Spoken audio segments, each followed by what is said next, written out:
In the small town of Raven Hollow, Maine, every street held a secret. One whispered about in hushed tones, but never fully spoken. Some secrets stayed buried for a reason.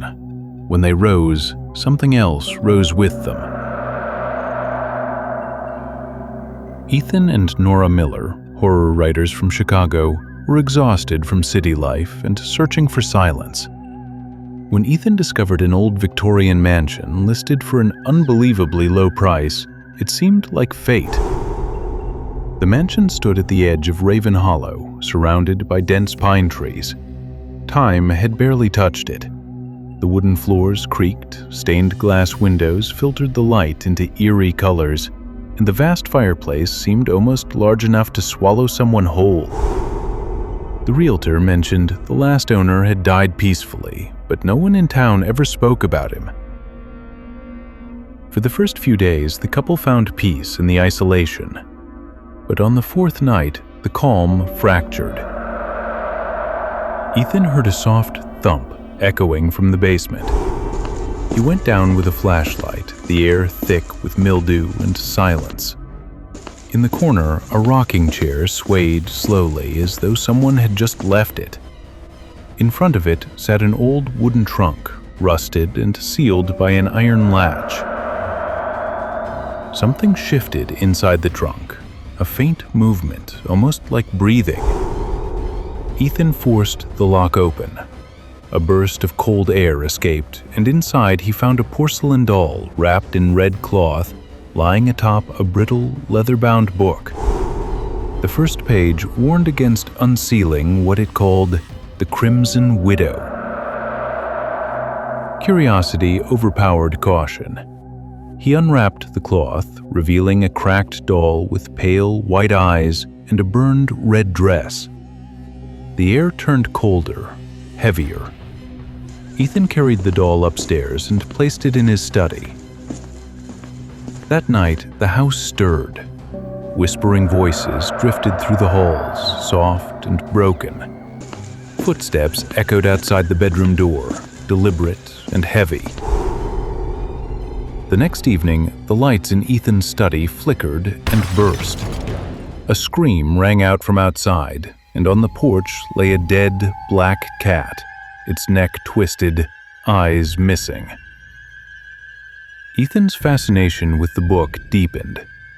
He spent long nights studying the faded Latin text, desperate to understand it. Eventually, he took it to the local priest, Father Donovan. The priest's expression darkened at the name Crimson Widow. He explained that a century earlier, a widow named Margaret Vale had lived in the mansion. After her husband's death, she had turned to forbidden rituals to bring him back. The attempt failed, and what remained of her became something else, something wrathful. Her spirit, draped in a burned red veil, haunted the living every 100 years when the blood moon and black sun aligned. Father Donovan gave Ethan 2 black cats as protection and promised to return in 2 days to perform a cleansing ritual.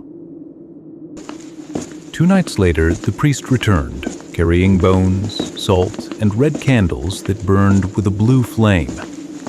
The air inside the mansion grew heavier with every passing second. The doll, wrapped once again in crimson cloth, was placed within a chalk circle. The ritual began. Almost immediately, the temperature dropped. Shadows warped across the walls. A deep, guttural growl filled the air. Glass shattered. From the darkness of the hallway, a towering black figure emerged, nearly 10 feet tall, its limbs twisted, its face veiled in tattered red.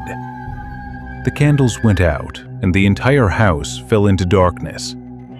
The cats shrieked and turned on each other until both lay still. Chaos consumed the room. The fire roared as the shadows seemed to breathe. The priest fled, leaving Ethan and Nora trapped within the storm of whispers and movement. The following days blurred into nightmare. Every mirror reflected something that was not human. The house reeked of smoke and decay. Then came the news. Nora's family home in Cleveland had burned to the ground overnight, leaving no survivors. Soon after, Father Donovan's body was discovered deep in the woods, his chest carved open, his eyes gone.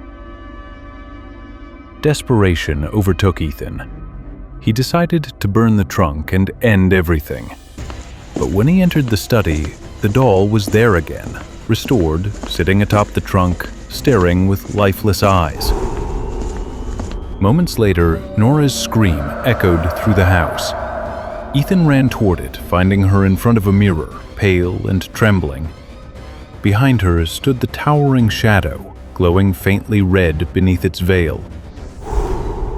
The neighbors later reported hearing screams for nearly 10 minutes before the mansion fell silent. When police arrived, the front door stood open. Blood covered the walls, forming two words over and over again: the Crimson Widow. In the basement, Ethan and Nora were found side by side, eyes open, faces frozen in terror. The doll and the trunk had vanished. Only Ethan's journal remained, open on his desk. The final entry read, "She watches even now. The fire cannot stop her. She will rise again when the moon turns red." Ethan